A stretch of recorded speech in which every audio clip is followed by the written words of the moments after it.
প্রিয় শ্রোতা বন্ধু, বেদ পাঠশালা অনুষ্ঠানে আপনাকে স্বাগত জানাই।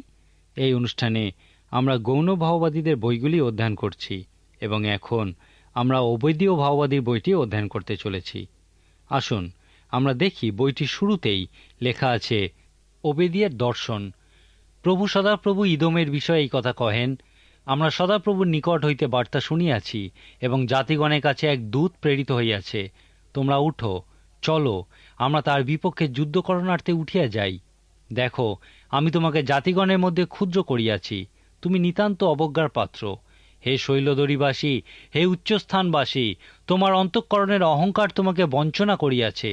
তুমি মনে মনে কহিতেছ, কে আমাকে ভূমিতে নামাইবে?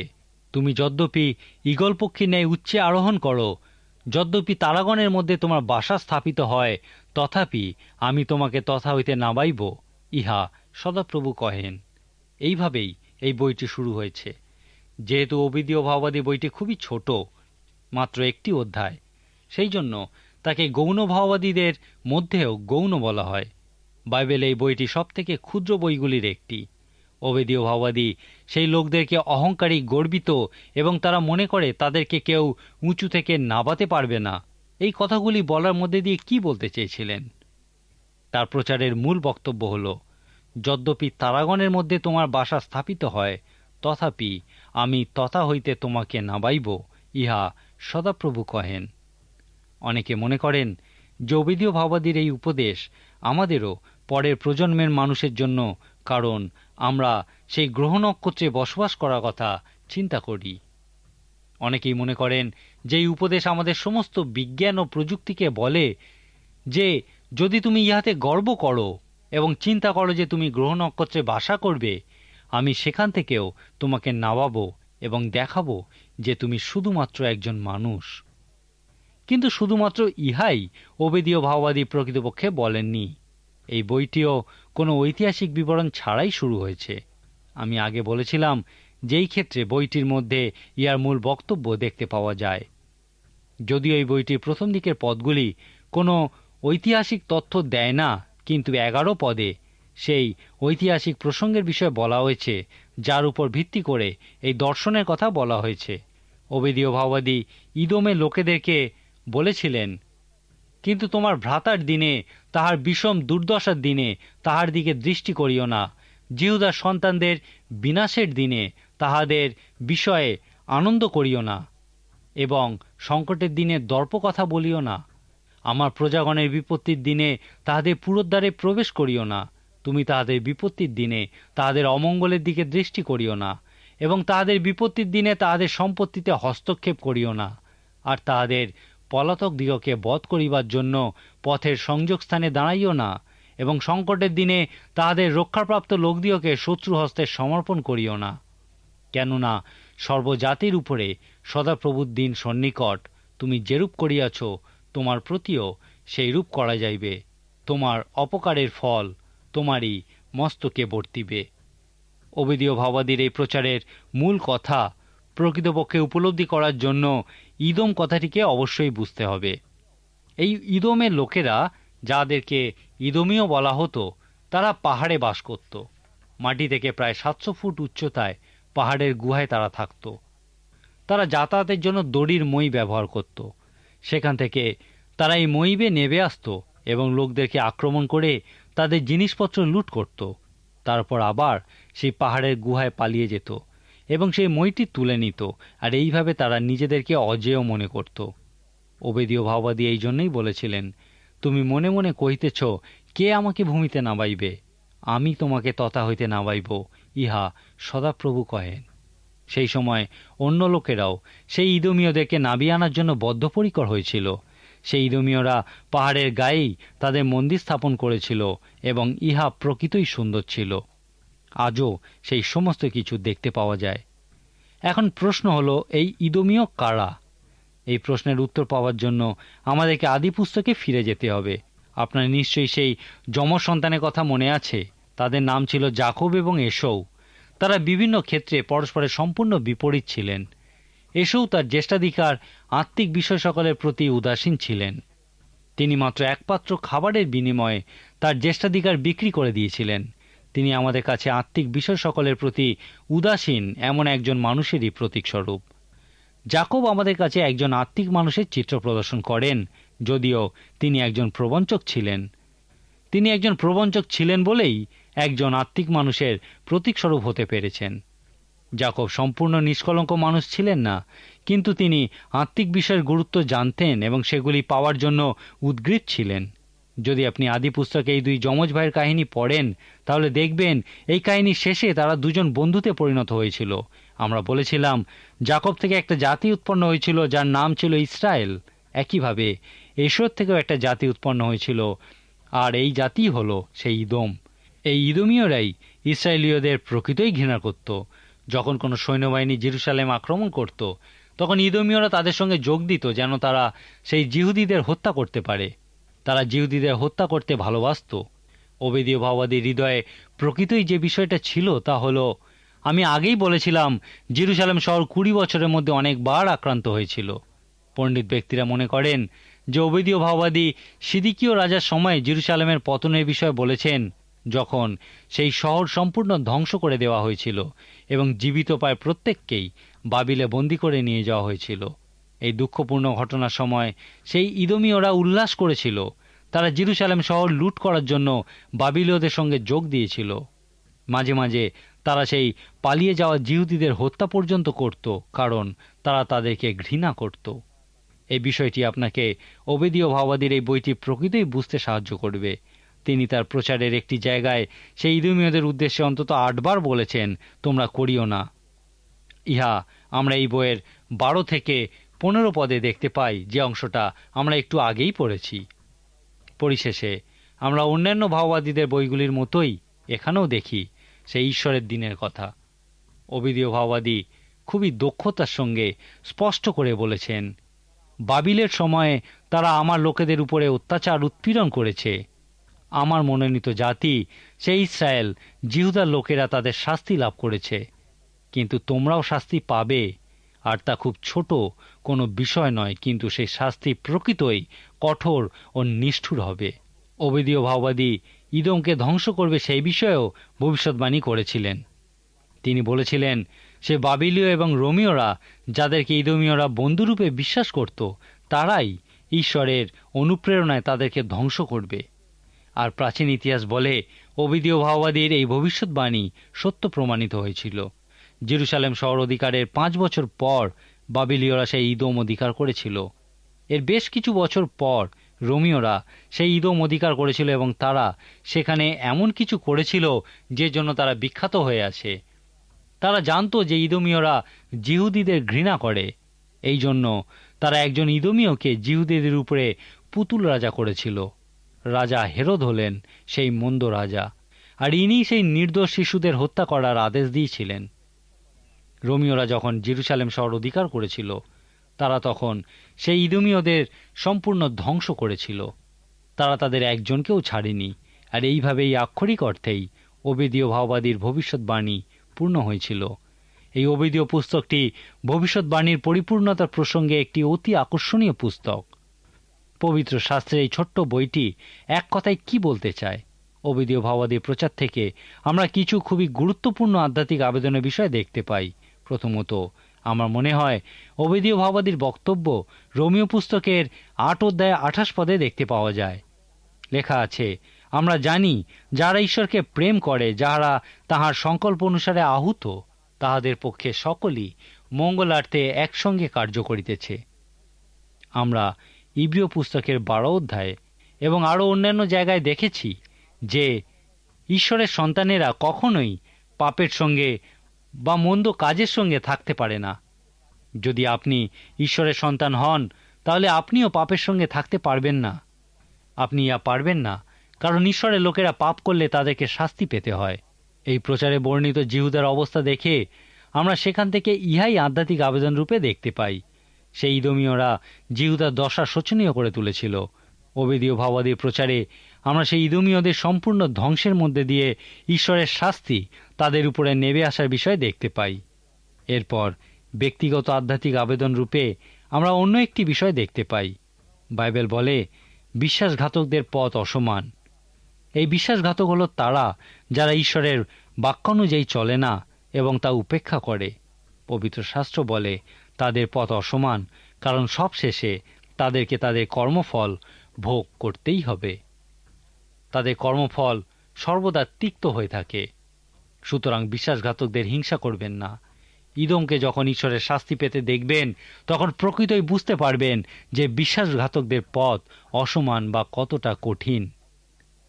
এখন জিহুদা যে শাস্তির অভিজ্ঞতা লাভ করেছিল এবং ঈশ্বরের শাস্তির দরুন ইদমের সম্পূর্ণ ধ্বংস হয়ে যাওয়ার মধ্যে একটা পার্থক্য আছে। গীতসংহিতা পুস্তকের 1 সংখ্যার গীতে আপনি একটি উপদেশ দেখতে পাবেন, আর তা হল, একই জায়গায় 2 জন মানুষ আছেন, তাদের মধ্যে আপনি কোনজন? আশীর্বাদযুক্ত মানুষ সমস্ত আত্মিক আশীর্বাদ লাভ করে, আর তার সব থেকে বড় আশীর্বাদ হলো যে সে পাপীদের পথে দাঁড়ায় না। কিন্তু এই গীতে সেই পাপীদের বিষয়ে বলা হয়েছে যে তাদের পথ বিনষ্ট হবে। এই অনুষ্ঠানে এখন আমরা বাইবেলে সব থেকে ছোট বইগুলির অন্যতম ওবেদীয় পুস্তক অধ্যয়ন করছি। এই বইটি থেকে ব্যক্তিগত আধ্যাত্মিক আবেদনের সাথে সাথে আমাদের ইহাও দেখা উচিত যে ইহা আব্রাহামের সঙ্গে ঐশ্বরিক চুক্তির পূর্ণতার বিষয় বলে। ঈশ্বর যখন এই লোকেদের সৃষ্টি করেছিলেন, তিনি আব্রাহামকে বলেছিলেন, যারা তোমাকে আশীর্বাদ করবে আমি তাদেরকে আশীর্বাদ করব, এবং যারা তোমাকে শাপ দেবে আমিও তাদেরকে শাপযুক্ত করব। ইদম যখন জেরুজালেম শহরের পতনে আনন্দ করেছিল, তারপর ইদমকেও সম্পূর্ণ ধ্বংস হয়ে যেতে হয়েছিল। ঈশ্বর আব্রাহামের সঙ্গে যে চুক্তি করেছিলেন সেই বিষয়ে আমরা ইতিহাসের বিভিন্ন জায়গায় স্পষ্ট রূপে উল্লেখিত দেখতে পাই। যারা ঈশ্বরের মনোনীত লোকেদের উপরে অত্যাচার করেছিল তারাই ধ্বংস হয়েছিল। এই আবেদনটির থেকেও ওবেদীয় ভাবাদী পুস্তকে আমরা আরেকটি বিশেষ ব্যক্তিগত আত্মিক আবেদন দেখতে পাই। আধ্যাত্মিক আবেদন রূপে এই বইটির মূল বক্তব্য আমরা যাকব এবং এসুবের মধ্যে দেখতে পাই। আমরা আগেই বলেছি যে যাকব একজন আত্মিক মানুষের চিত্র প্রদর্শন করেন, যদিও তিনি একসময় প্রবঞ্চক ছিলেন। যাকবকে আমরা প্রতীকস্বরূপ দেখতে পারি, কারণ সেই সকল আত্মিক বিষয়গুলি যাচনা করেছিলেন এবং সেই সকল পাওয়ার জন্য উদ্গ্রীব হয়েছিলেন। এখন পবিত্র শাস্ত্রে যখন আমরা সাধু যাকবকে আত্মিক মানুষের প্রতীক রূপে দেখি এবং যখন তার মধ্যে থেকে একটা জাতি উৎপন্ন হতে দেখি, তখন সেই জাতিও আমাদের কাছে প্রতীকস্বরূপ হয়ে যায়। আপনার নিশ্চয়ই মনে আছে যে পুরাতন নিয়মের ঐতিহাসিক বইগুলির মূল পত্রই লেখা আছে 1 করিন্থীয় পুস্তকের 10 অধ্যায় তার 11 পদে। এই সকল তাহাদের প্রতি দৃষ্টান্ত স্বরূপে ঘটিয়াছিল এবং আমাদেরই চেতনার জন্য লিখিত হইল, আমাদের যাহাদের উপরে যুগকলাপের অন্ত আসিয়া পড়িয়াছে। ইসরায়েল জাতি সম্পূর্ণ নিষ্কলঙ্ক ছিল না, কিন্তু সেই ইসরায়েলকেই আমরা প্রতীক রূপে দৃষ্টান্ত স্বরূপ দেখব। এই জাতি মনোনয়নের দৃষ্টান্ত স্বরূপ, কারণ ইসরায়েলীয়দেরকে ঈশ্বর মনোনীত করেছিলেন। তারা স্বাধীন নির্বাচনের প্রতীক স্বরূপ, কারণ তারা ঈশ্বরের মনোনীত হওয়া অপছন্দ করেছিল। এইভাবে তারা আমাদের কাছে সতর্কবার্তা এবং দৃষ্টান্ত স্বরূপ হয়ে আছে। এখন ঈশ্বর থেকেও আমরা ব্যক্তিগত ও আধ্যাত্মিক আবেদন দেখতে পাই। এসেও আমাদের কাছে একজন জাগতিক মানুষের চিত্র প্রদর্শন করেন। তিনি আত্মিক বিষয়গুলির প্রতি সম্পূর্ণ উদাসীন ছিলেন। যদি আপনি এসোর জীবন খুব কাছ থেকে লক্ষ্য করেন, তাহলে সেখানে আপনি কি ধরনের জীবন আবিষ্কার করবেন? এই প্রশ্নের উত্তর হল, সেখানে আপনি ইদমের লোকেদের কর্মফল ভোগ করার অভিজ্ঞতার বিষয় দেখতে পাবেন। এসেও কথার অর্থ হল লোমযুক্ত, ইদম কথার অর্থ হল রক্তবর্ণ। এসোর বংশধরদের ইদম নাম দেওয়া হয়েছিল কারণ জন্মের সময় এসো লোমশ ও রক্তবর্ণ ছিল, আর যেখানে তারা থাকত সেই পাহাড়টাও ছিল রক্তবর্ণ। এই কারণেই তাদেরকে ইদম বলা হতো। এখন যদি আপনি সেই আত্মিক মানুষের জীবন খুব কাছ থেকে লক্ষ্য করেন, তাহলে সেখানে আপনি কি ধরনের জীবন দেখতে পাবেন? আধ্যাত্মিক আবেদন রূপে কর্মফলের প্রসঙ্গে এই আত্মিক বিষয়গুলির প্রতি উদ্গ্রীব হওয়ার ফল কি? যাকবের বংশধরদের ঈশ্বরের মনোনীত জাতি সেই ইসরায়েল জাতিতে পরিণত হওয়ার মধ্যে দিয়ে এই প্রশ্নের উত্তর পাওয়া যায়। একইভাবে এশোর বংশধরদের ইদোমীয়তে পরিণত হওয়ার মধ্যে দিয়ে আমরা জাগতিক মানুষ রূপে আত্মিক বিষয়গুলিকে উপেক্ষা করার ফল কি, সেই প্রশ্নের উত্তর পাই। ওবেদীয় পুস্তকে আমরা এই দুজন ভিন্নধর্মী মানুষের মধ্য থেকে আধ্যাত্মিক উপদেশ দেখতে পাই। এই দুজনের সম্পর্কে প্রথম যে আকর্ষণীয় বিষয়টা আমরা আবিষ্কার করি তা হল, এই দুজনের বিষয়ে আমরা প্রথম যখন জানতে পারি তখন তারা তাদের মা রিবিকার গর্ভে ছিল। এখান থেকে আধ্যাত্মিক আবেদন রূপে অনেকেই বিশ্বাস করেন যে ইহা বলে আমাদের মধ্যে সর্বদা এই দুই ধরনের চরিত্রই বিদ্যমান। আমাদের মধ্যে যাকবের চরিত্রও আছে এবং এশোর চরিত্রও আছে। পবিত্র শাস্ত্র ইহাই শিক্ষা দেয়। একবার একজন প্রচারক একজন বিশ্বাসীকে জিজ্ঞাসা করেছিলেন, তোমার বিশ্বাসী জীবন কিরকম চলছে? তখন সেই লোকটি বলেছিল, আমার মনে হচ্ছে আমার মধ্যে দুটি কুকুর আছে, একটা সাদা আর অন্যটা কালো, এবং তারা সর্বদা লড়াই করে চলেছে। সেই প্রচারক জিজ্ঞাসা করেছিলেন, লড়াইয়ে কে জিতছে? সেই বিশ্বাসী বলেছিলেন, যাকে আমি যত্ন করে খেতে দিই সেই জিতছে। বিভিন্ন উপায়ে আমরা স্পষ্ট করে বলতে পারি যে আমাদের দুটি প্রকৃতি আছে। সাধু পৌল রোমীয়দের প্রতি পত্রের 7 অধ্যায়ে এই বিষয়ে বলেছেন, সঠিক বিষয়টি সম্পন্ন করার ইচ্ছা আমার আছে, কিন্তু ইহা সম্পন্ন করার শক্তি আমি খুঁজে পাইনি। আমি আমার আন্তরিক মনুষ্যে একটা ব্যবস্থা দেখেছি, একটি আত্মিক ব্যবস্থা যা আত্মিক বিষয়গুলি সম্পন্ন করতে চায়, কিন্তু আবার আমার মধ্যে আমি এই ব্যবস্থার বিপরীত একটা ব্যবস্থা দেখতে পাই। সাধু পৌলের কাছে এই দ্বন্দ্ব এতটাই প্রচণ্ড মনে হয়েছিল যে তিনি চিৎকার করে বলে উঠেছিলেন, দুর্ভাগ্য মনুষ্য আমি, এই মৃত্যুর দেহ হইতে কে আমাকে নিস্তার করিবে? এরপর তিনিই উত্তর দিয়েছেন, ঈশ্বর যীশু খ্রিস্টের মধ্যে দিয়ে আমাকে এই দ্বন্দ্ব থেকে নিস্তার করবেন। আমাদের প্রত্যেকের মধ্যেই একটা আত্মিক অস্বাভাবিকত্বের সম্ভাবনা আছে। আমাদের মধ্যে যেমন যাকবের মতো আত্মিক প্রকৃতি থাকার সম্ভাবনা আছে, তেমনি এশোর মতো প্রকৃতি থাকার সম্ভাবনা আছে। এখন সবথেকে গুরুত্বপূর্ণ বিষয় হলো, এই দুই প্রকৃতির মধ্যে কোনটিকে আমরা বৃদ্ধিদান করতে চাই। ওবেদীয় ভাববাদীর পুস্তকে আধ্যাত্মিক আবেদন রূপে এই আত্মিক সম্ভাবনাগুলির বিষয়ই দেখতে পাই। এই দুইজনের জীবন থেকে লক্ষ্য করুন কিভাবে যাকব ইসরায়েলে এবং এশৌ ইদোমে পরিণত হয়েছিলেন। সাধু যাকবের জীবনে ঈশ্বরের সঙ্গে যুদ্ধ করার একটা সুন্দর অভিজ্ঞতা হয়েছিল। এক্ষেত্রে ঈশ্বর প্রথম আক্রমণকারী রূপে যুদ্ধ শুরু করেছিলেন, কিন্তু সাধু যাকব শেষে আক্রমণকারীতে পরিণত হয়েছিলেন। তিনি বলেছিলেন, আমাকে আশীর্বাদ না করা পর্যন্ত আমি আপনাকে ছাড়ব না। এরপর ঈশ্বর তার উরুতে প্রচণ্ড আঘাত করেছিলেন। এরপর আমরা দেখি যে ঈশ্বর তাকে সেখানে আশীর্বাদ করেছিলেন। ঈশ্বর যাকবকে প্রশ্ন করেছিলেন, তোমার নাম কি? এবং সাধু যাকব উত্তর দিয়েছিলেন, আমার নাম যাকব। তারপর ঈশ্বর বলেছিলেন, আমি তোমার নাম পরিবর্তন করে ইসরায়েল রাখব। ঈশ্বর যাকবকে বলতে চেয়েছিলেন, যাকব, যদি তুমি এই সমস্ত বিষয় লাভ করতে চাও, তাহলে তোমাকে নিজের দিকে তাকিয়ে উপলব্ধি করতে হবে যে আমি কি পরিবর্তন করতে চাইছি। এরপর তুমি ঊর্ধ্বে আমার দিকে দৃষ্টিপাত করো এবং উপলব্ধি করো যে আমাকে ছাড়া তুমি ইহা করতে পারো না। তারপর তোমার চারিপাশে তাকাও এবং মানুষের সঙ্গে সম্পর্ক গড়ে তোলো। ঈশ্বর তার নাম পরিবর্তন করে যুদ্ধকারী রেখেছিলেন, কারণ তিনি বলেছিলেন, তুমি ঈশ্বরের ও মনুষ্যদের সহিত যুদ্ধ করিয়া জয়লাভ করিয়াছ। এশোর অভিজ্ঞতা যাকবের অভিজ্ঞতা সম্পূর্ণ বিপরীত ছিল। আমাদেরকে যাকবের মতো অভিজ্ঞতা লাভ করানোর জন্য মাঝে মাঝে ঈশ্বরের কাছে একটি উপায় থাকে, আর তা হলো আমাদেরকেও আমাদের জব্বক নদীর ধারে নিয়ে গিয়ে খুঁড়িয়ে হাঁটতে বাধ্য করা, যেমন তিনি যাকবের ক্ষেত্রে করেছিলেন, যেন তিনি আমাদের মাথায় তার মুকুট পরিয়ে দিতে পারেন। আমার মনে হয় বিশেষ করে আমাদের উদ্দেশ্য বা অভিপ্রায়ের ক্ষেত্রে এশোয়ের প্রকৃতি হওয়ার সম্ভাবনাই বেশি থাকে। যাই হোক, আমাদের মধ্যে সাধু যাকবের প্রকৃতিও যথেষ্ট পরিমাণে বিদ্যমান। এখন আপনি আপনার মধ্যেকার এই দ্বন্দ্বের মধ্যে কোনটাকে জেতাতে চান? ওবেদীয় ভাববাদীর পুস্তক থেকে আমরা যে মহান উপদেশ দেখতে পাই তা হলো, আগে বা পরে যখনই হোক না কেন প্রত্যেককেই তাদের কর্মফল ভোগ করতে হবে।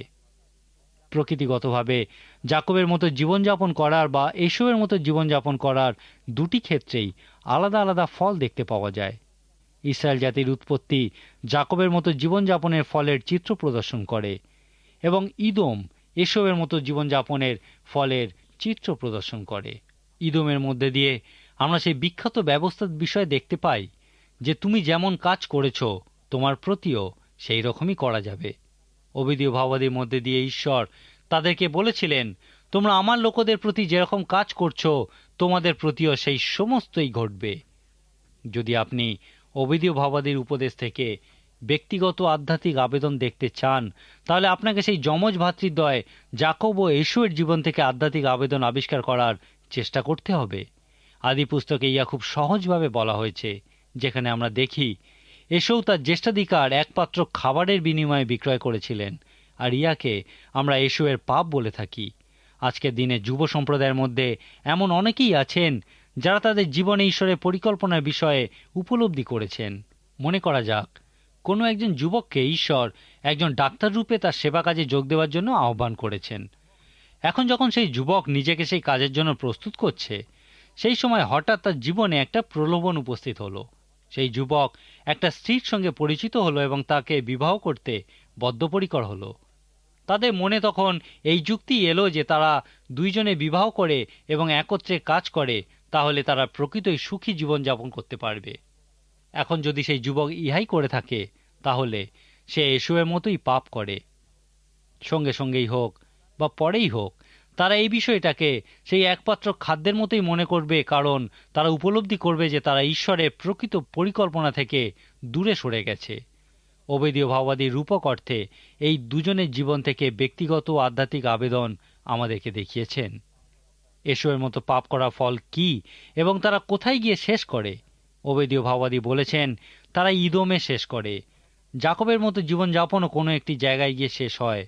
যদি আপনি একজন প্রবঞ্চক মিথ্যাবাদীও হন, কিন্তু যদি জাকবের মতো সেই সমস্ত আত্মিক বিষয়গুলির জন্য উদ্গ্রীব হন, তাহলে সেই জাকবের মতোই ইসরায়েল জাতির দিকেই যাবেন, যা ঈশ্বরের মনোনীত ও তারই গৌরব প্রকাশ করে।